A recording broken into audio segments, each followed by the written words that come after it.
on, guys? This is Moses from Cruise Automotive. Hey, aka El Famoso Mo, the Mo, the famous Mo. I got David Sarmiento. Got our host, Under the Hood podcast, guys.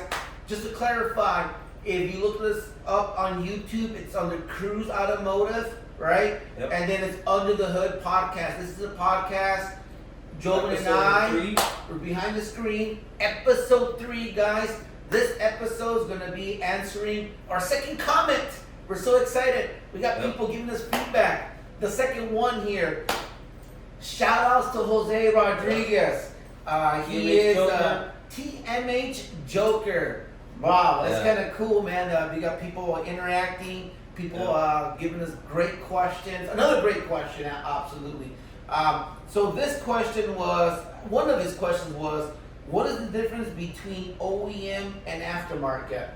And before I answer that question, he actually reached out to us and we had like a 30-minute conversation behind the scenes. He was saying how he saw the podcast. There was something that he related a lot. So remember, you and I were talking about the difference between you doing it at home and taking it to a shop. Okay, we spoke about that 30 minutes. We'll talk about it when we get a little more deeper. I am going to answer his question about the difference between OEM and aftermarket. Do you know what OEM means? Operating equipment Original equipment manufacturer. Again, about the podcast, guys. Here, I'm a technician. I've been doing this for over 25 years. I'm not going to be techie, be all perfect. So guys, don't bust my balls if I'm not perfect. My job, or the whole reason why we did the podcast, is I brought David in.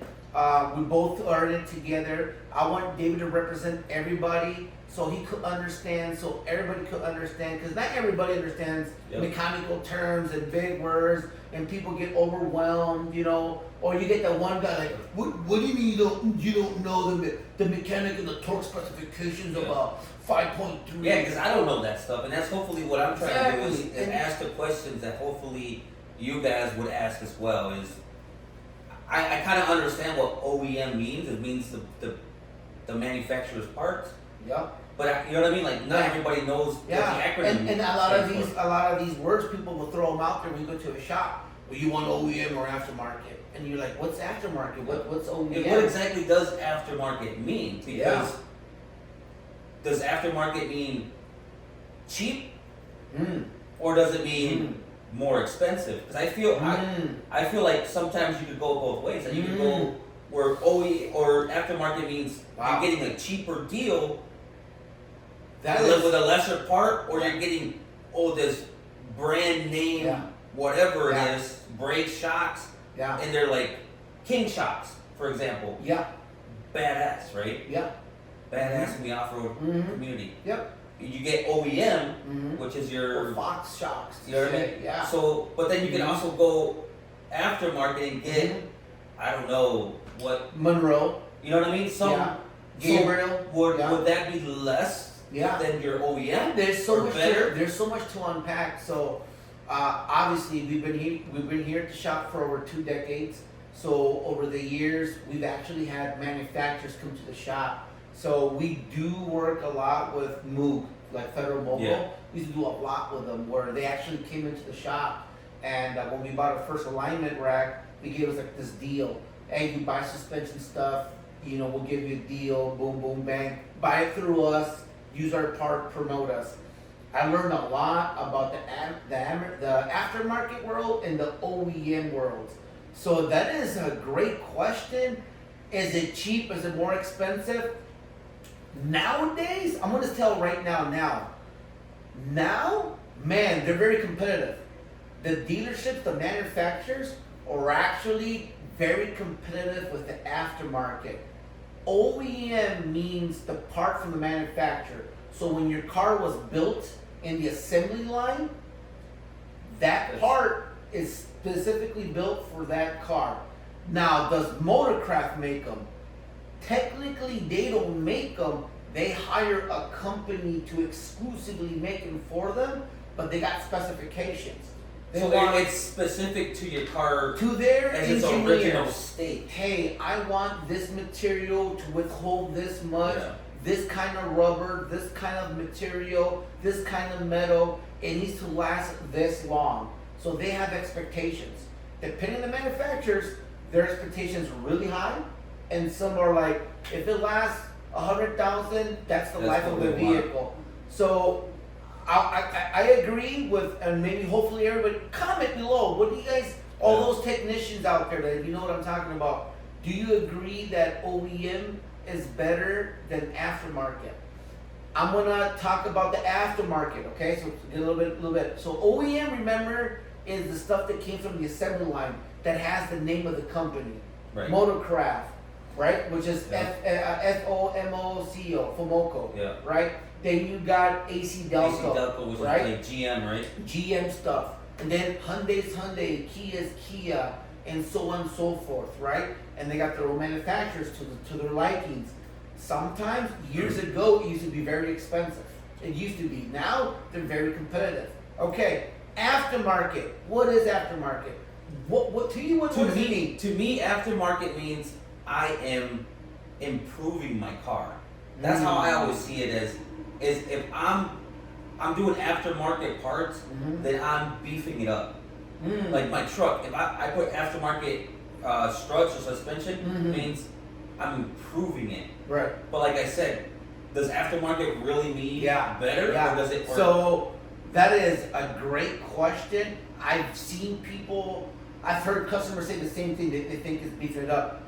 It's both. Okay. Aftermarket, if you're buying suspension parts, so I'm gonna dive in here. The majority of the aftermarket, okay, is a copy of the original. The majority come from overseas. So you got these big box stores, they're copies of the original, and they make them very inexpensive because they sell them in high volume. So it's very inexpensive to them.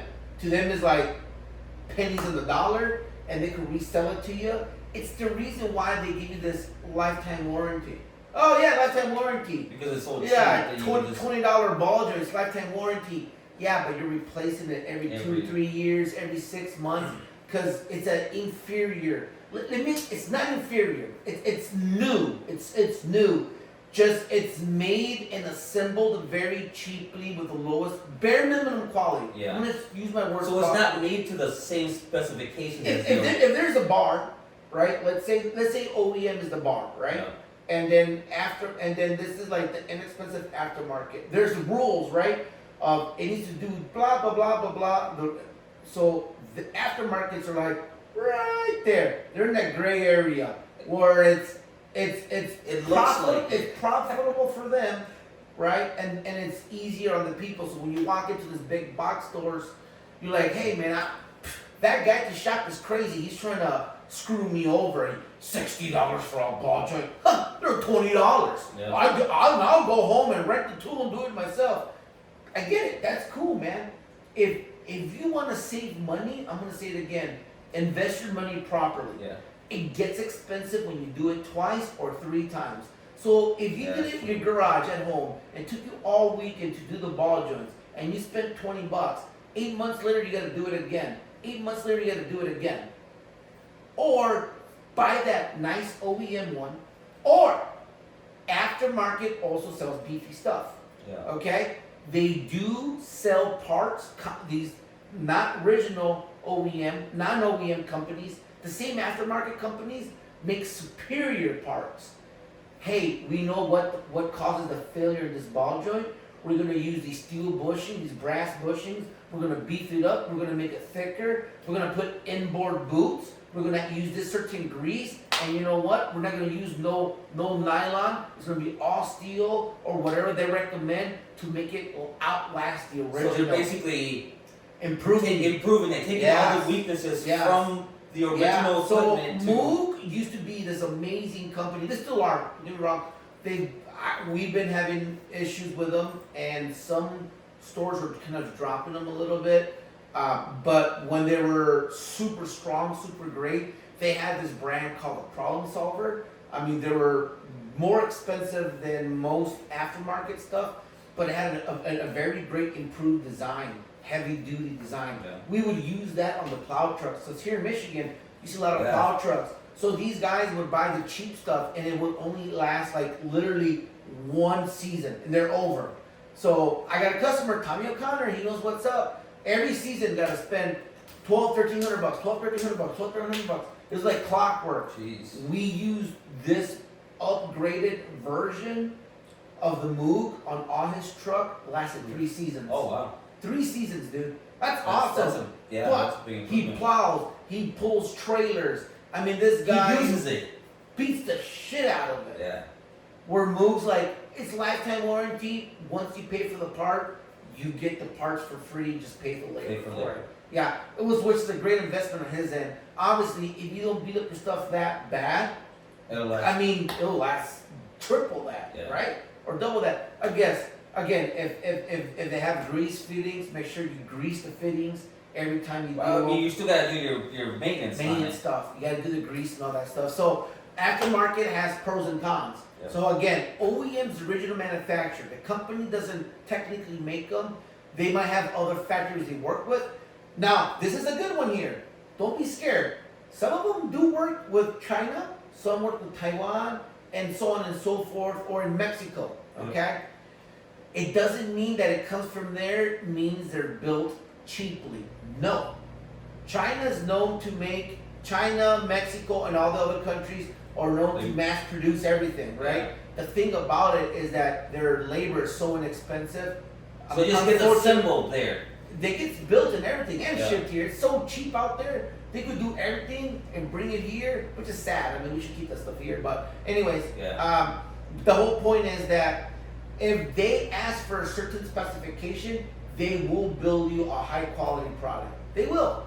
Or you want something inexpensive? I mean, they're the masters of copying anything cheaply. Right. So, yeah, it might say China, but it doesn't mean that it's inexpensive because we all think it's inexpensive. The majority of everything's inexpensive. Or Mexico or wherever it comes from. I'm not just saying that just a certain country. I'm just saying that because they're one of our largest exports. They are, yeah. So nothing against them or nothing. This is just a conversation. So yeah, they have good standards and high standards. Do your research, read about it, know about check it. I mean, really check the comments on stuff. Like if you're purchasing online or. Oh my God. Read the online stuff, guys. For sure. I'm gonna tell you something about online stuff. You want to talk about aftermarket stuff? You want to talk about inexpensive stuff? A lot of that inexpensive stuff you guys buy on eBay. A lot of stuff is OEM stuff. A lot of it's the good aftermarket stuff, and they also have a lot of inexpensive stuff. I would say be very careful because you might go to a shop and they want, let's say, $1,500 to redo your Audi front end, which is very common from all the Audi guys. They have 2 lowers, 2 uppers, inner, outer, sway bar links, all the suspension stuff. Very common. They go back. You can buy a whole kit from Audi, but it's more money, right? Yeah. But once you do that stuff, it'll last a long time. We did this for this kid. He bought the eBay kit. He paid a fraction of what it cost. Dude, I shit you not, the guy came back maybe within a year, and he's like, hey man, it's making noise, I think I did something wrong, blah, blah, blah. Man, we usually don't use other people's parts, but you know what, you've been coming here for so long, we got your back, so it's understandable. I did say, if you bring your own parts, we don't warranty stuff. You bring your own parts, we don't warranty your stuff because you're liable for your own stuff. But technically speaking, we kind of are, but we kind of ain't. Either way, that's another topic, okay? Yeah. Dude, the controllers were worn the hell out, dude. I had to show this kid, look, it's worn out. Now you gotta do it twice again. Here again, remember I was talking about how about saving money? It gets expensive when you gotta do it twice. Yeah. When you gotta do it do it twice. Yeah, you do pay more up front, but what are you getting? Yeah, You're getting more, right? Yeah. Now don't confuse from that one guy that charges you more but does a shitty job. That sucks because that exists. Yeah, that's just the whole. That's a whole other conversation, right? Yeah. But if you find the right place, you find the right shop, if you invest a little bit more, you're gonna get more. You're gonna get that warranty. Find that one shop that's gonna tell you, hey, do you want this car for a short term or long term? Are you gonna sell it, or are you gonna keep it for longer than 2 or 3 years? Well, if you're gonna keep it long term, you're gonna keep it longer. This is where you want to go. Use these parts, this brand. These are excellent. Da, da, da, da. Or if you want to, you're gonna get rid of it in 6 months, okay? Which a lot of people say and don't, but I just want something cheap. Okay, well here you go, something cheap. 6 months, here you go. You know, and then they keep it for more than a year, and then they gotta redo it again. So, yeah. What's better to use, OEM or aftermarket?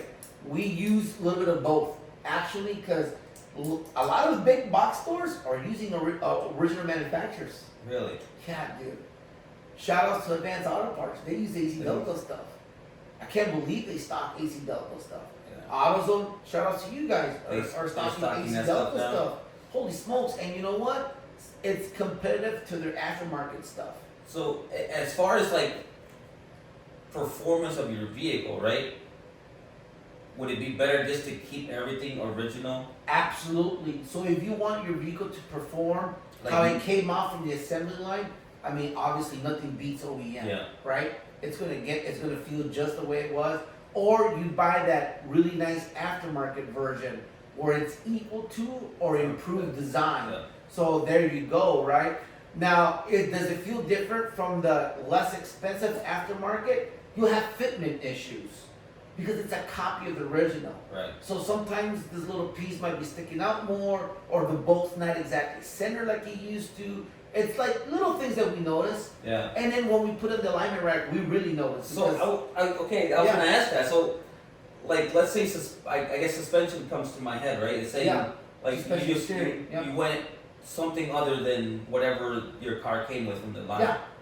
How does that affect everything else? Like if you change the struts and you get aftermarket, which whatever it is, whether it be better or less. Yeah.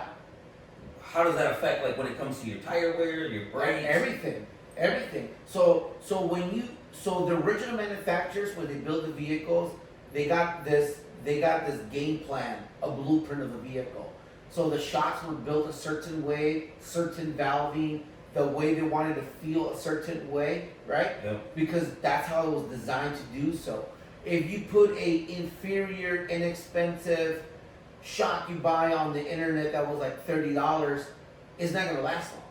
So who knows who made that shock? Yeah. Did they made it thinking of the weight of the vehicle?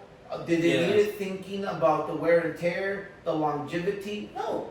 They just did it quick, easy. Here you go. If it worked, good. If not, not. Yeah. But hey, you saved $100. Oh my God, I saved $100. You know. Yeah. So it is important that if you care about your vehicle and you want that performance to be feeling the same by the OEM or equal to the OEM. Yeah. There's a lot of great manufacturers that are equal to, like I love Monroe. Gabriel got good stuff too as well, and they got different grades. They got from or tiers, right? Let's just use the word economy, mid, and like their awesome sauce stuff, awesome sauce. So their more expensive line is like equal or better improved than the original. I personally have used their they're called the Sensa Tracks from Monroe. Dude, those things are amazing. Oh my God, like just driving down the road, it's just like it's like a whole different car. Yeah. A whole different car.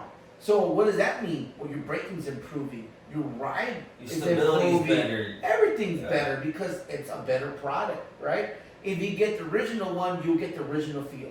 If you get something inferior, maybe when it's new at the moment, like, hey, it's okay. And next thing you know, 3-4 months later, it's just making these noises.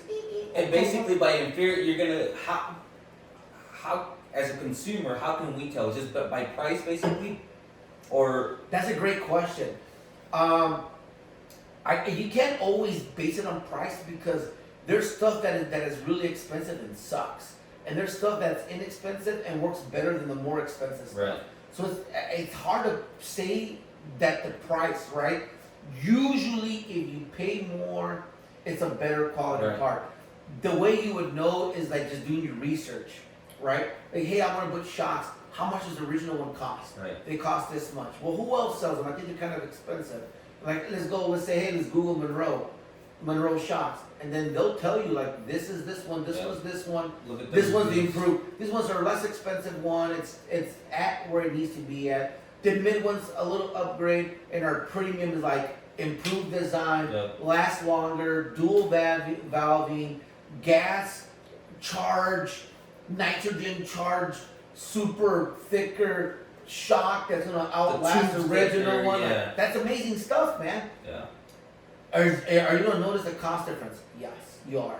And I've seen stuff where they sell it. I've seen great products that are not so expensive. So I can give you an example. This could be a little controversial. It's okay. Michelin tires Yeah. were known, or still are probably, or to me personally, this is my personal opinion. For me, they used to be like top of the line Michelin tire, right? Now it's like it's the name that you're buying. Yeah. It makes them expensive. I've noticed that their tires completely different. Like the way the wear is different. So many things that I've noticed is different. Like they use a different material or something. Shout out to like my that. boys, Nokian tires. Their tire, if you Google it, Nokian tires, they're like the top 3 tire in the world. Literally. They're the best of the best. Yeah. And they cost less money than Michelin. And they blow out Michelin. For the winter, they're the #1 winter tire. And I wonder too if this is where like, you know, you're. And it costs less It's than a Michelin. newer company. Is it a newer company? They're newer to the U.S. They haven't been here. They haven't.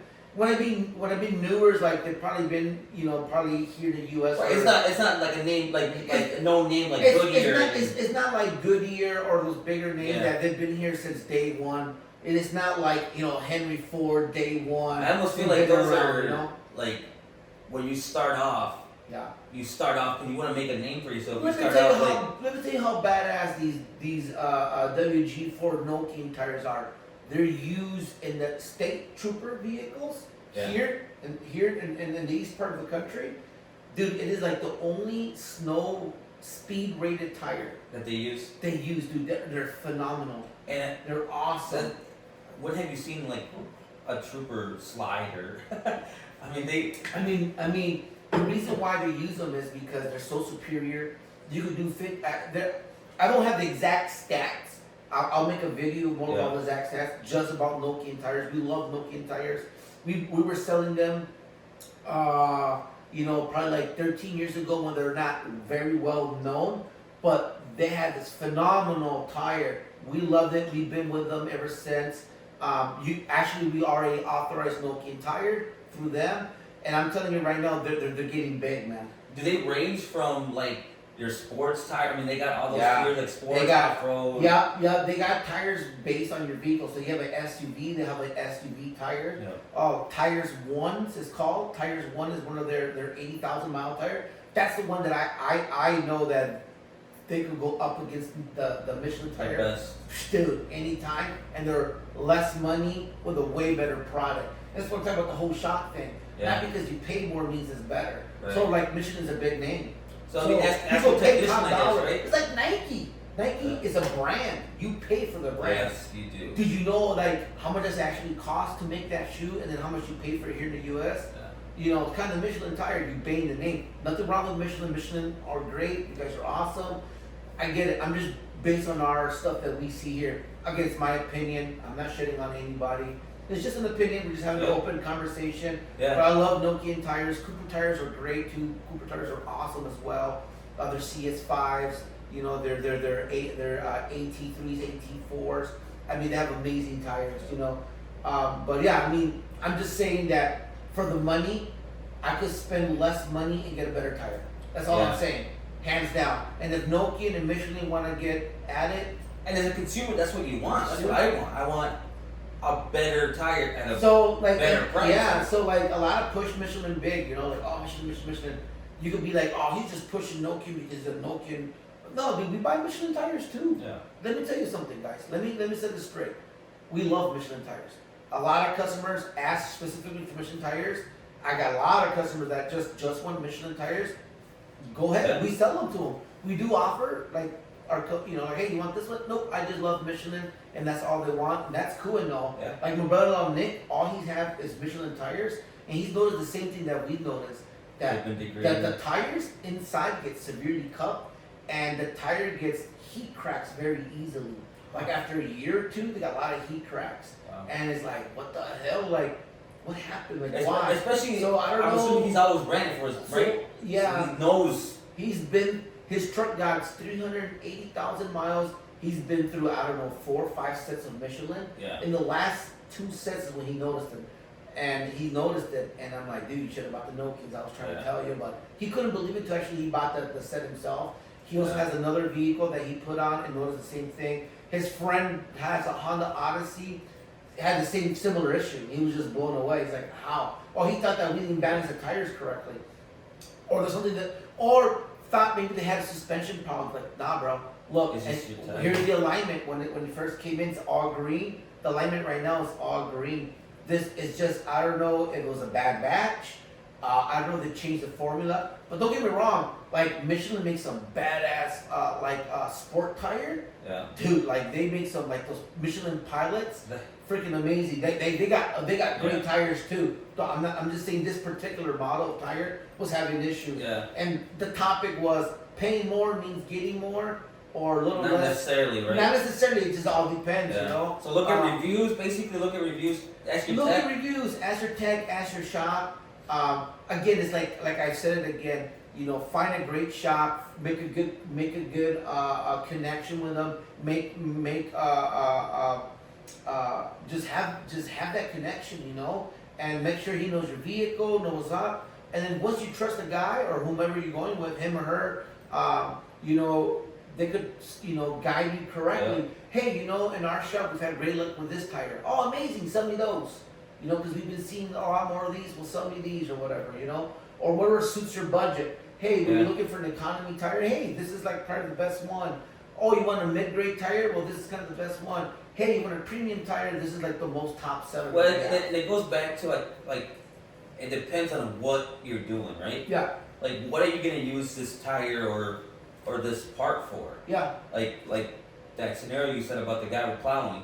Mm-hmm. He's plowing every season. Yeah. He's Yeah. pulling trailers. Yeah. He needs something. Yeah, and he to could have, get 'em through. and he could have gone with the OEM ones. The OEMs are built specifically for the truck, but since he was doing Above more what? above than what the truck's capable, I mean, he should have bought a 3/4 ton truck. It was a Yeah. half-ton truck, but he was doing more than usual, so we had to upgrade it, Yep. right? And that's when you go with the aftermarket upgrade to kind of compensate what he was building. Right. So paying more doesn't necessarily mean it's better. Sometimes, Yeah. depending what it is. I know it sounds confusing. I know it sounds like I'm contradicting myself because I said if you pay more, you get something better. Well, it's because It depends on the 90% topic, of the times that's what it is. Yeah, You- you're right. Research shows if you pay more, you get a better. Yeah. You do get a better product. There are some scenarios when that's not the case. Yeah. Just to be safe, right? But yeah, if you want your car to be the same, feel the same, aftermarket or something close to aftermarket, right? Yeah. And some people go, well, I can't afford all that stuff. Well, then I get that. In that case, you have to go with the other option. And there's a reason why these big box stores are so successful because they're selling these very inexpensive parts to those who would be, hey, I'll do it myself and I just spend a few bucks. And they don't see the longevity or they don't see how they're spending more down the road. So I have this customer where they were changing pads and rotors every 6 to 8 months. And they're like, oh, they're lifetime warranty. I'm like, okay, you're still paying me The labor. $300 every time you come. Yeah. You know, and it's like, I could have charged you one time, use amazing ceramic, amazing rotors, where I'll give you a 3-year parts and labor warranty, one time we're done. And if something happens, I got your back, we'll take care of it. Yeah. But people think differently and it's hard to explain and I respect everybody's thoughts or whatever, but if you want the original feel, get the original stuff or something similar to it. There's a lot of aftermarket stuff that's very similar to the original or improved design, and there's a lot of very inexpensive, very inexpensive parts that are made I don't know who, and they have like a million defects, but I've seen Baldwins for $12. It's like, Jeez. yeah, I'll put that. What?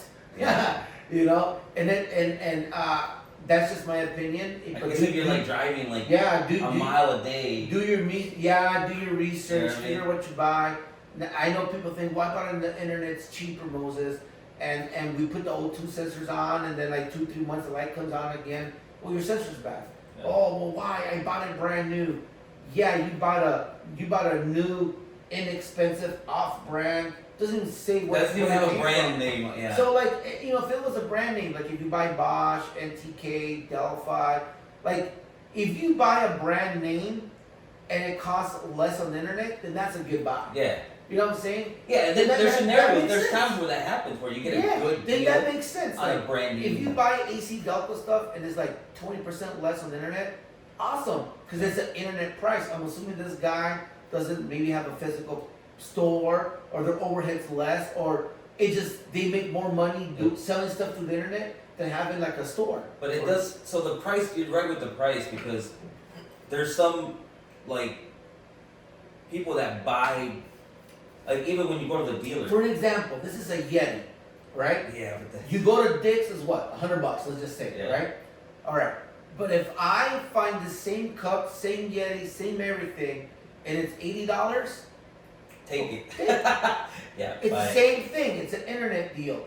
Yep. But if I see the same thing, but has a different name and it's $20, won't you think twice about it? Yeah. It might not perform. But a lot of people think, oh look, it's the same thing as a Yeti. Look, it looks the same. No, it's not. Yeah. No, it's not. No, it's not. So that's the difference. Yeah. Same thing with the aftermarket. Same thing with the aftermarket. It may look the same, it might smell the same, but it's not the same. So I mean, the price in that case does really say it. So just be careful what you buy. Just be careful what you pay for. Yeah, man. Just do your research, guys. Yeah. Because sometimes you buy, like, dealers sell you parts named Toyota brand. Yeah, but it's not Toyota made. It's exactly. No, even dealerships buy aftermarket stuff, You know what I guys. mean? Don't be fooled. They work with Napa. All the shops. It's just got the box that says all Toyota. All of the shops, the majority of the shops, we all buy from we all get the same sources. Okay? If the OEM, bro, we buy a lot of OEM stuff. There's a huge company. They even sell to the dealerships. We're with them. Okay? We work with them as well. We have the same access to them just like anyone else. There is no secret or hidden service. Yeah. If you're a shop, look around. There's got to be a huge warehouse that sells original stuff, and you'd be surprised that it's almost the cost of an aftermarket. And honestly, if I see the OE, I get the OE. At 100% all the time. They got an OE VVT sensor. It's what the same price as the brand name from the house brand from the store. I'm getting the OE, the OE stuff. Now we could go deeper of like who makes the OE stuff. So like Delphi is a huge company. Yep. Delphi does make a lot of AC Delco stuff and others and for other companies. And Delphi could have their own name Delphi and be the exact same when it says AC Delco. So there's a lot of little things there, but still. Yeah, again, that goes into the process of manufacturing whatever you're doing. Exactly. Yeah. So again, it's a whole nother rabbit hole, another topic. But if you could get OE, get OE. If you get aftermarket, make sure you get a great aftermarket part because there's a lot of inexpensive stuff that people don't know. Because you might go and get the, for example, you buy an alternator and it's like, well, I found one on the internet for $100, but the store wanted $300. They're crazy. They're trying to rip me off. Why is it $100? Yeah, there's a reason. Now, is it apples to apples? Is it the same part number, same brand? If it's the same name, same brand, from Delphi, from blah, blah, blah, and it's less expensive, get it. So if you're getting a deal, basically. That's a deal. Yeah, but who made this alternator for $100? Yeah. Holy shit! If everyone else, the average is $300 and that's $100, people will buy it. Oh shit! I saved myself $200. Yeah. Yeah, but what did you get?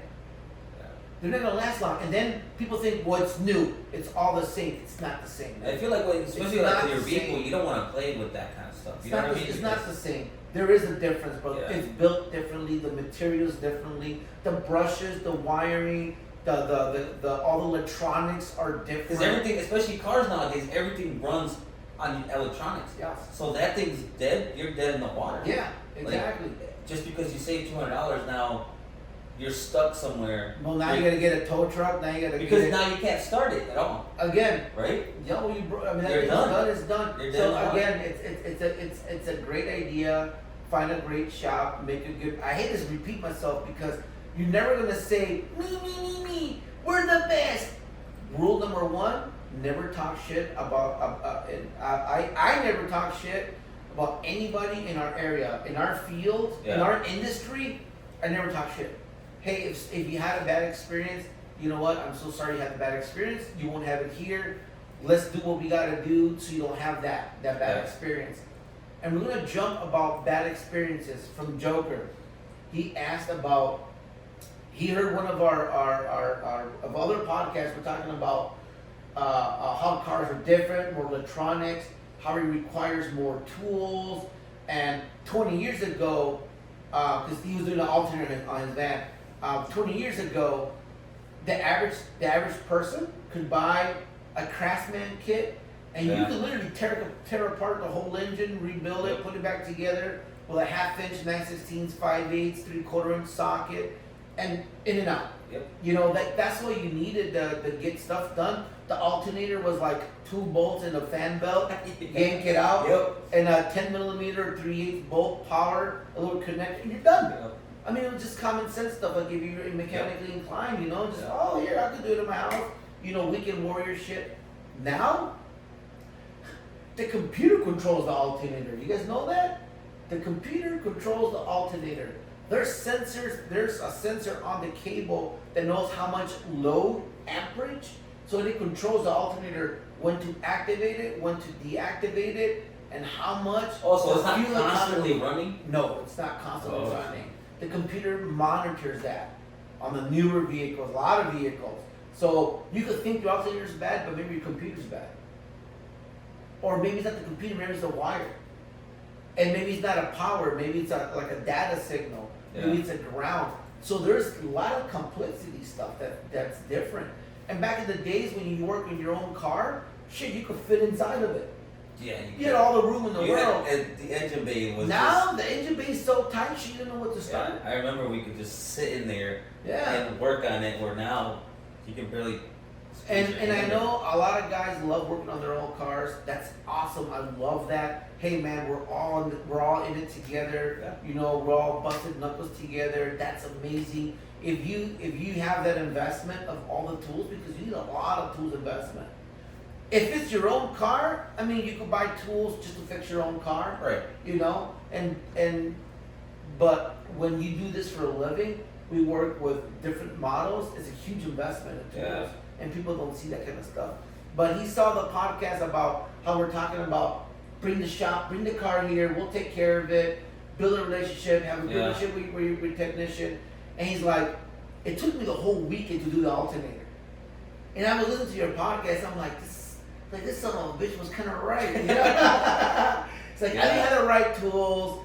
It was so tough. It was in a very tough spot. It took me the whole weekend, and he asked me how long it'll take you to do it. It got a couple hours. He's like, you lie. No, these couple hours. We do this for a living. I mean, we would have got it done. It's like while you're working, ask someone to drop you off work. While you're working, we're working. You come on, you pick it up. I said, I swear that what you paid for the alternator and us getting it for you would be a very small difference. The time you wasted $40 difference, maybe $30 difference, you know, or whatever it is. All you're doing is paying us to replace it. We're gonna give you that 3-year parts and labor warranty that comes with the alternator. Dude, we got you. We got your back. Yeah. And you spent. He's like, yeah, dude, I spent the whole weekend. He's like, I got, you know, I think he has like 4 kids, 3-4 kids. Something like that. That week, he's like, we didn't go off that weekend because the van was down. I was stuck 2 weekends working on my car. He's like, man, I should just pay someone to do it, you know. Yeah. But he asked me like, why is that, Moses? What's in it? Why are we wired like that? That we just want to do everything ourselves, and a lot of it's pride.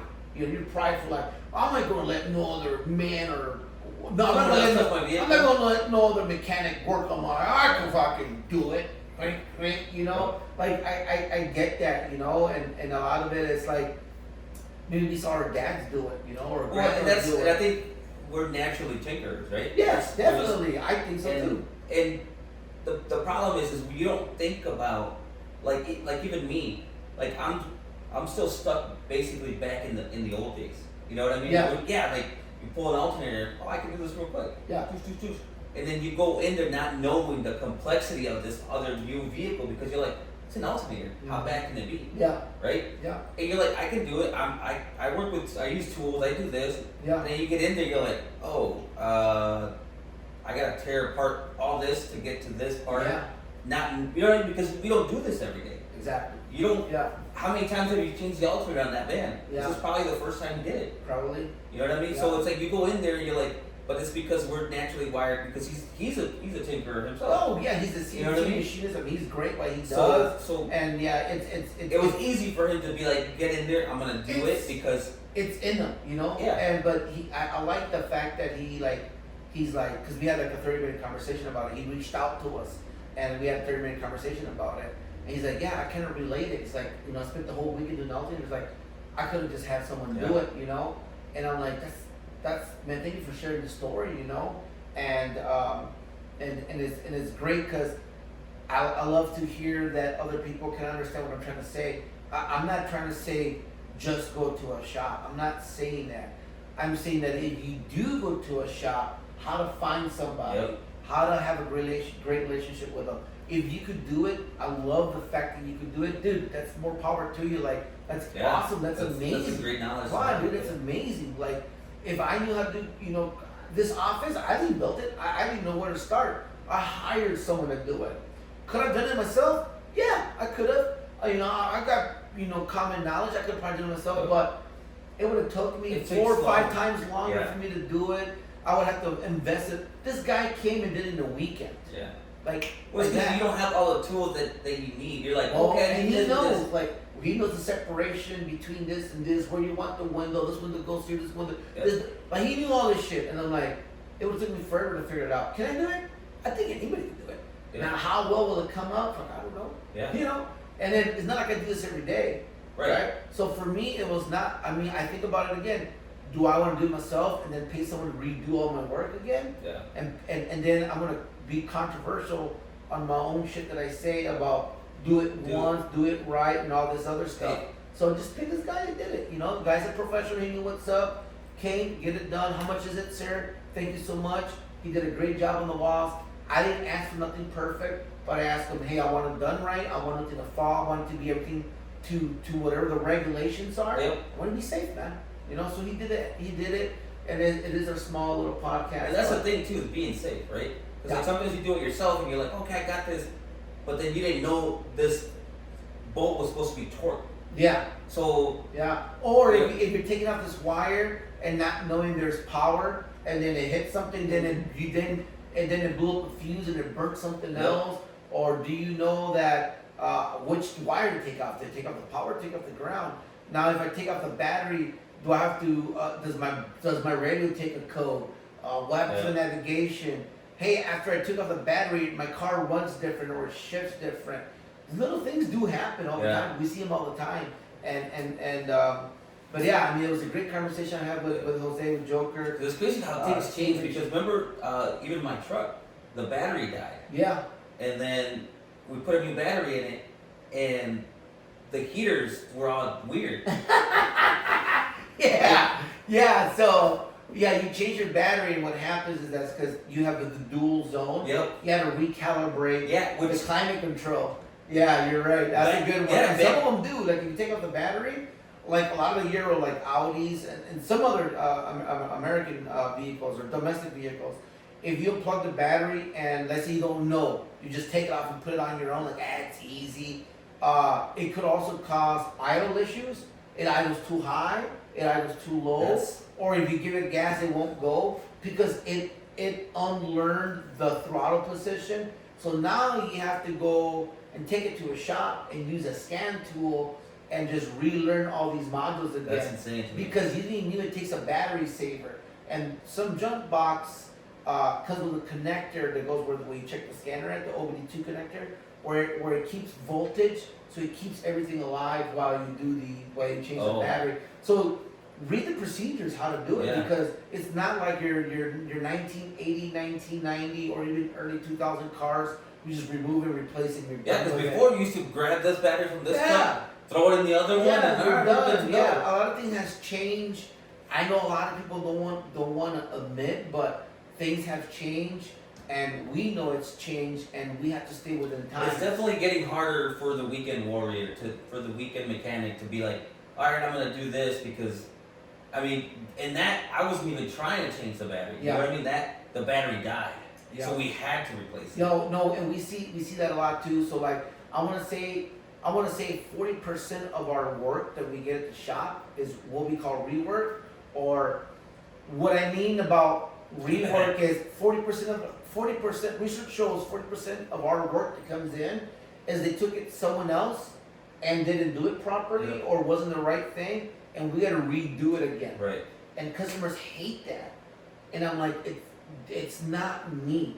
Right. Because the crazy thing is that they went with this other guy, not, and wherever, I mean, I have nothing against that, but they paid them to do it, but then when they come here to get it corrected, now they're paying twice, and they huff and puff. Yeah.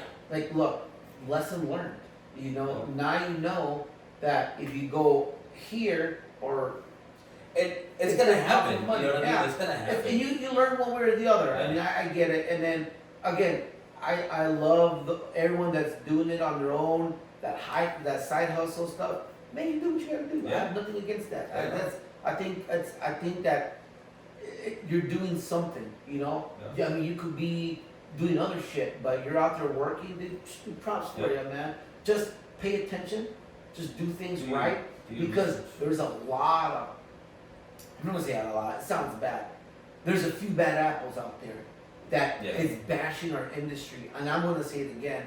I'm here to change the auto repair industry. I want to change the image. I want to change what people think about it. We're bringing back service. We're bringing back, hey, hello, sir. We're bringing back shaking hands. We're bringing back eye contact. We're bringing that back, man. It's being lost.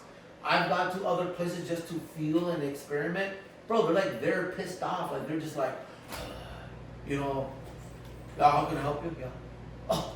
Yeah. We're like a week out. You know that? Do you want an appointment? Sheesh. Yeah. Like, wow, girl. And when you walk into the shop, it's like, hi, how's it going? Hey, this is Moses from Cruz Automotive. Hey, I'm hoping you're having an amazing day. How may I help you? It makes a difference when somebody comes in and it's and some people think greet you, some right, people bro? think it's fake. Nah, bro. Yeah. It's just the way I am. Naturally, genuine, this is who I am. This is how we were taught. That's how my grandpa taught my dad, and my dad taught me how to do things.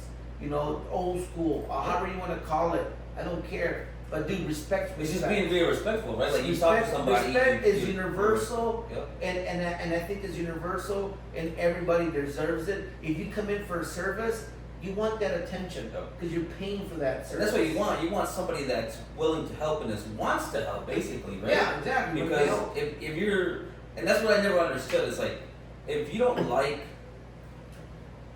talking to people, right? If that's not your forte, is communicate. Because that's what this industry is. It's a service industry, right? Yeah, it is. So, provide a service. like, if you anywhere you go, like, if you don't like communicating with other people, you're not in the right place. Yeah, you know what I mean. And it's like, also too, like, a lot of it has to do with, we were having that shortage of people, and they were just hiring bodies. Yeah. And a lot of it's just maybe it's not their fault. It's they need more training. Yeah. Training is huge. Educate them, teach them how to speak to customers. What are the expectations? How you want things done. You're up front, bro. It's like going to a restaurant. I want a nice waitress. I'm let me explain. I want a great waitress. Yeah. I want great waitress. A great server. Where, hi, hello, fill up your drink, this is what you need. Yep. I am going there because I don't feel like cooking. Yep. So I'm okay with paying what I gotta pay because I want the full experience. Here you go, you did a great job, I'm gonna give you a tip based on your performance. That's what it is. And usually, I over tip people when it's, they got that 10, 15, 20%. I mean, I give everybody, well, it just depends. What is supposed, what's supposed to, but I like to say if you gave above and beyond, I'm gonna give you that. There you go. Yeah. Here you go. You know, keep that smile, keep that great attitude. Like you go, right? It's a people industry, and you get those people where they just don't care. Or like, whatever. are you gonna get shitty customers? Probably. But that's life. But that's in the industry. Exactly. And then I think what they talk about is like, why is people like that? Why do people don't like shops? Why don't people like coming to the shop? A lot of it is because a lot of customers had bad experiences with bad shops, and they think all the shops are the same. Yeah. So they got a bad taste in their mouth. Shops, Yep. You know, like sales guys, they're cheats and liars. Yep. Not all sales guys are like that. There's amazing sales guys out there that actually give a shit, and they're there to help you. And there's the ones that have the commission breath, right? Yeah, because there's those. Yeah, so don't be scared to find other avenues, find the right place. Is there gonna be people talking shit? Absolutely. People are always gonna be talking shit, good or bad. It really is. Again, that's life. But you know what are you gonna do? Even if you're doing everything right in your life, people are always gonna say something. Some people are so prideful, they don't wanna admit that their vehicle's in such a rough shape.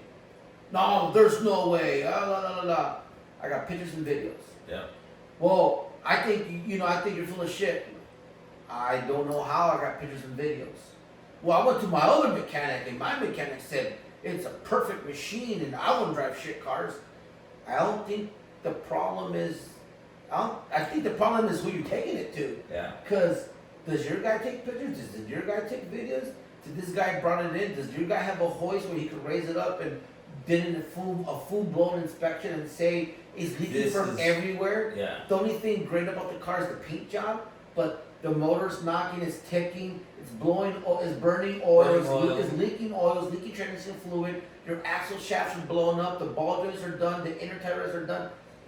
I'm so sorry, but your vehicle is in this condition and it needs this much for it to be back where it is. Yep. Right? So I've learned that's gonna happen. Yeah. And I've learned that instead of trying to convince this person we're not what they say they think we are, it takes a lot of energy. Yeah. That same energy I could pass along to 12 other people and help them and serve them. And those who don't want to believe, because it's not even about there's believing. Some people that you can't help. They're just that person. Yeah. I'll use that word, right? Yeah. And there's nothing we could do. Hey, bygones be bygones. We got 4,000 people. One person came and had that experience. They didn't like it. I mean, what can we do about it? You know, I'm like, hey, here's pictures, here's videos. There's nothing I can do about it. You know, but at least I was honest. Because it seems like your other guy's not honest. Yeah. Wouldn't you want to know if your car is not in good shape? It's huge, man. The whole going to the shop is a huge thing. Oh my God. I do hear a lot of it, good and bad. Yeah. I heard a lot of bad stories, and I try to steer away from it. Yeah. When people come and tell me, hey, I went to this place and they did blah blah blah, and I went to this place, da da da. Well, how you guys perform? What's your hourly rate? What's this? What's that? Yeah. I'm like, whoa, they're coming up here, with a shield, like da da da da da da. I'm like, whoa. Let's keep the guard down. Let's talk. Yeah, I feel like once you tell people, like, hey, because like I had that coworker, right, that his battery, his car wouldn't start. Yeah. We tried to boost it, it wasn't turning on. And I was like, hey, my brother-in-law has a shop. Yeah. And he's like, right away, he's like, shop? You know what I mean? Like, I felt like that was his reaction, was like, shop? Is he reasonable? I'm like, yeah, he'll do you right. Yeah. And then he's like, all right, well, I gave him his number, but he had, you know what I mean? Like, he had that, like, fear of, like, the shop. What are you talking about? Yeah. Like, yeah. I'm like, yeah. Yeah, unfortunately, he had a bad experience or experiences, and I'm going to say it out loud. Let the whole world know, not all the shops are the same. There's a lot of great shops out there. I know personally a lot of amazing shop owners that do care. I know personally. It's not just us. There's other great shop owners. But for whatever reason, if there's one or two or three, those 2 or 3 bad will outshine the good. Oh yeah. You know, it's Immediately. it's evil, like it's like Yeah. winning goodness, but you know what? The good will always win. And I understand. Goodness I understand will the always win. because the whole trial and error, right? Yeah. And I understand it because how many times are you gonna go through that error? Right. You know what I mean? Of man, I got overcharged again. Man, you know what I mean? Because now you're spending money, time going through all these shops. But unfortunately, I mean, that's what we You know have how to you do. know how you could avoid that? Ask a family member. Hey, where do you take your cars at? Well, and that's the biggest marketing tool, right? Yeah. Is word of mouth. Word of mouth. Yeah. Is this guy said you were good. Yeah. You know I'm what's not good. crazy? Now you said word of mouth, Joe. Again, it's not. I want to give you an example. We've been here for almost 20 years. 90% of all our business is word of mouth. Yeah. I've never used social media, Google, none of it. Never bought marketed. ads. I'll tell you one thing. Our biggest competitor, if you Google him, he's always paying for ads. I know that, they know that, we know that. We're making a difference here in town, and we get their vehicles here, and we hear things, and although they're my competitors, I don't say anything. I say, I'm so sorry you had a bad experience. If you commit with me, I will not let you fail. This is who we are. This is what we do. I know we don't have a $3-4 million building. I know that our floors are not made out of marble, but our service and our repairs Is off the world. so plated. It is the best of the best. We strive for the best of the best. We strive for perfection. We're not perfect because we're humans. There's going to be errors, right? Right. But that's why we have warranties. And again, 90% of the time, if something does come back, it's a part failure, right? But we are here to change the automotive industry, and that's kind of, you know, it is saddening because I love what I do. It is sad every time I hear something. Yeah. It's like, oh, he did this, he did that, and I have nothing to say. Yeah. I'm not going to add on to it, you know, because if Let's just make it better. let's make it better, because if you say more, you talk more, then you're giving it life. Yep. Then you're making it bigger. Another thing, all you other shops that do talk crap is just, they just do it like, oh yeah, don't go there because they'll screw you over. Oh, They're I trying heard to get this, that. I heard that. They're just doing it just to bait you in. Yep. Think about it. If you go to a place and they talk shit about other places, I'll think twice about going to that place. If they talk a shit about them, don't you think they'll talk shit about their customers? Yep. How do they treat themselves? How do they treat their employees? Yeah. That says a lot, man. That's just my opinion. If you love going there, that's cool, man. They do great work. That's cool. Yeah. And there might be there. Maybe he's a shit talker, but he does amazing work. Then stay with that Yeah. guy. But I'm just saying, most of the time, people that talk shit, Yeah. I don't want that guy as a friend. Cause Yeah, 'cause then he's not talking then about he go talk shit behind my back. That's not a friend. Friends got each other's back. Friends is like a brotherhood. I got you. I got your back. We're in it together from the beginning to the end. I got you. That's a true friend. You know, a great shop, they'll have your back from the beginning to the end. They're gonna take care of it. They're gonna tell you what's wrong with it. Are they gonna make errors? They might make errors. We all do. Yeah. Shit happens. It's normal. But It's okay. it's what happens when those errors happen. That's when you see the true. And it's how they You know what take I care mean? of the situation. It's, hey, I'm sorry, I made the mistake. Here, we got you. Yeah, or we It's on also, us, I mean, or whatever. we also went through a lot where the whole COVID, the strikes, I mean, it made parts last longer than usual. Yeah. It took forever to get a motor, 3-6 months, like it sucked, or they're back ordered, and we have to educate the customer, hey, this is what's happening. I got this customer needs a transmission for this 2019 van, and they need a valve body to finish doing the build. They're like, dude, they're in back order. GM's in back order. What do you mean? They're on back order. They're not literally. available. There Like, was no dude, we've been parts. waiting, I think, 4 weeks now on it. I gotta call the guy and say, dude, they're in back order. I'm gonna give you the number to the GM parts department and talk to him and ask him. He called and asked him. He called me back. He's like, oh, I couldn't believe it. I thought you were just bullshitting. Dude, this is real. Yeah. This is real. It sucks for us. Imagine the dealership. How many cars they got parked there because they're waiting for parts? Yeah. Lots of them. It was horrible. Lots of them. Yeah. So, I mean, there's a lot of things out there, it's crazy how one thing does affect everything. And you think, it's not gonna affect me, and it does. Yep. And then if it's like kind of when you throw like a rock in the water and you see those waves, like a ripple. It's exactly like that, dude. One way or another is gonna affect you. Even you, the consumer, gets affected. Yeah. You know. So that that was kind of like the OEM stuff, the aftermarket stuff. You know, we talked about a little bit about the mechanical stuff. Yep. And Jose did say about like, you know, or you were saying about like what kind of tools you need now for Yeah, doing so, this stuff. I mean, like, what's your basic tools that you're gonna need, especially with the technology now in cars. Dude, so or like you said, you had even you have a newer vehicle, like let's say you have a 2017, 2018, like a Subaru, all these newer Ford Escapes, they have electronic e-brake. So before it used to be like a brake, like an e-brake, now they're electronic. Yeah. If you want to do the brakes on some of them, you need a scan tool, and you need to put it under maintenance mode in order for you to be able to change the brake pads. Now some of them there's a procedure where you could push the button 3 times, hold it 2 times. They make it a little bit friendly, easier, but a lot of them. But it's still like, I don't know that. Yeah, you just go in there like. We had a customer that he did his front brakes but couldn't do the back ones. Yeah.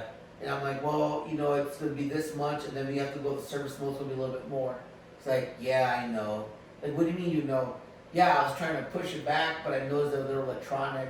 I saw a video that you could take it off and turn it and this and that. I don't want to do all that. Yeah, you gotta go to service mode. Yeah. Say, I'm changing the brake pads. Beep, service mode activated. Change the brake pads. When you're done, I'm done. Oh, brake pads are finished. And I'll successful. Oh, there you go, sir. That's crazy, man. Yeah. Yeah. And it's getting a little complex there, but I mean, it's kind of cool, but it is getting a little more complex for the average person. And that's the problem, is all those little amenities that are going into our vehicles that we love. Yeah. Yeah, and if you're a guy that does it all the time, you know, at your home, you do stuff like, you know, you got the barn, you got the lift. Yeah. Buy yourself an average scan tool. What's it called? Top Down? Is that the brand? Oh yeah, Top Down. Yeah. We have a Top Down scanner. Phenomenal. It's like not super expensive, but it does all those functions. Yeah. So I mean, it's about over $2,000. But I'm telling you, like, if you're out there, you should get one of those. Yeah. Be able to do. Yeah, I mean, just if you're like more deeper, right, or you're like someone that does work at people's houses and stuff like that. It's a great idea to have something that good. You know, if you're changing the transmission, some of them you got to program them. You have to do relearn procedures. Like we just did this 14 Chevy Silverado. We got to program the computer, the transmission control module to the vehicle, so it recognizes the VIN number to accept it in order for it to be shifting. Because, or else you can't see where the PRND is at. It won't shift. It shifts so hard. It's all over the place. So. You know, and 20 years ago, you could just remove or replace. We're going away from the bolt-on. Like it's not, it's still kind of like a bolt-on, but you need the you need the electrical. But before it was bolted on, you were done. Man, before I remember my dad had a fucking 24 pack. Him and his friends jack it up some jack stands, take out the dry shaft, take off 6 bolts, get a jack, drop her down, put another one in there, get it done over in a weekend. Those were the days, man. You know what I'm saying? Those were the cool days. And that's where the mentality is like, a mechanic, anybody could do that. Because people are still stuck with that. When they think of car, they think that. But once you start actually working on it, you're like, oh shit. That's how I feel. Because I remember, like, we would skip school, like, oh man, I'll help you out. We'll skip class. Yeah. We gotta change the transmission on your Camaro. Like, It's fun. But nowadays, I mean, we had tools. Yeah. Regular hand tools. Dude, I'm telling you, if you had like an average, I want to see we didn't even have an impact. We just had just everything by hand, the ratchet, use another, ratchet to do a breaker bar. And if you're like a really weekend warrior, you had your little Craftsman compressor. You had your guns. Yeah, my brother had his little compressor. It's cool, dude. Those were awesome times, man. A lot of you could do your own. You're like, I don't need a mechanic, which is awesome. Yeah. Because it was like very straightforward. Hey, in, out, boom, bang, let's go. All right, I know what I'm doing. And then once you start working on your own car, you're familiar with it. You can tinker with it, fix it. And if it's a little more complicated, you might take it to the shop, like, oh, something electrical, Yeah. take it to the electrical guy. Or you know what, I don't have this piece of equipment to remove or replace it, take it to the machine, take it to the And shop. it's- Well, I need tires, take it to the tire shop or muffler shop or welding work or Well, whatever. even like that. before, where you could just dip your hand down and change your headlights. Yeah. Or now Yeah. it's Yeah, everything's now, covered and you like get to for take the air box out. A GMC Acadias or some Traversas, you know, you get to get it from the inner fender and it's like a small little hole. Some Chevy Impalas or Escalades, you gotta remove the bumper. Yeah. It says remove the bumper. Well, Can you- remember the Equinox that we had? Oh And yeah. one of the lights went out, so I went to AutoZone, right? Yeah. Grabbed the headlight. I'm like, oh, and then I was like, open the hood, and I'm like, Where do I start? Where is it? where is this ball? looking in there. I'm like, Yeah. I have to go through the bot. Like, how am I?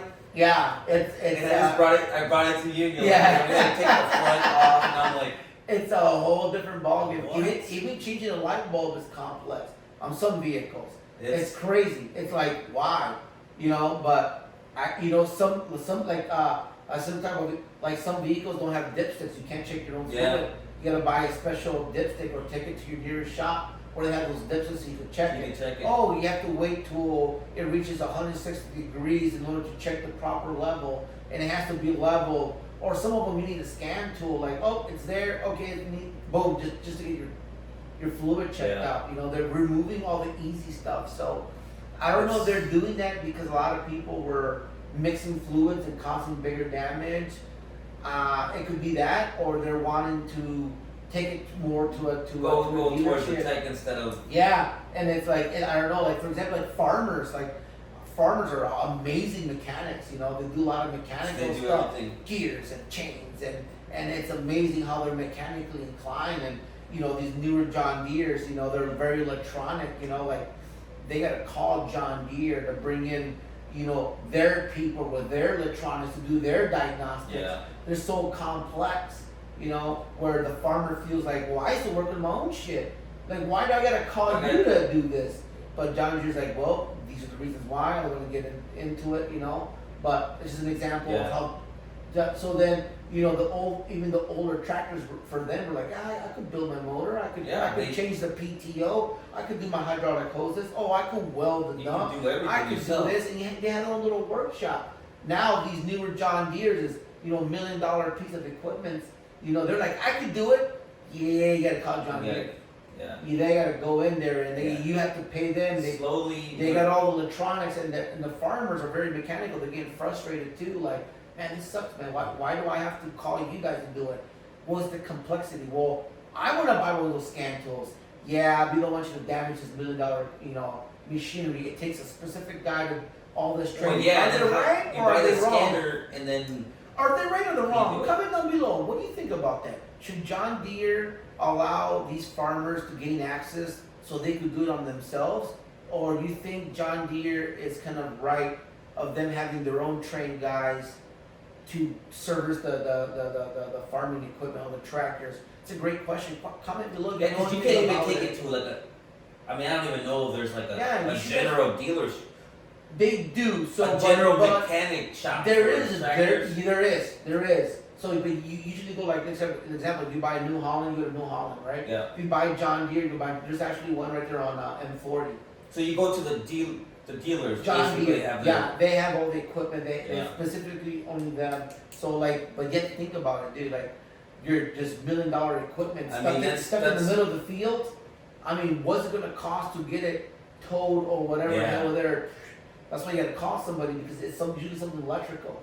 Like, oh, this and that, because a lot of the stuff runs off satellites. And that's the problem, and is all this electrical, and the sad part is sad and good, I guess, however you want to see it, is because we're just leaning more towards the electrical. Pros and cons, right? It's So- amazing, like, wow, it does it on its own, that's kind of cool. It's great, yeah. But I'm the type of guy that I kind of want my hands on the wheel. Yeah. You know, like, I don't mind electronic injection and this and that. That's awesome.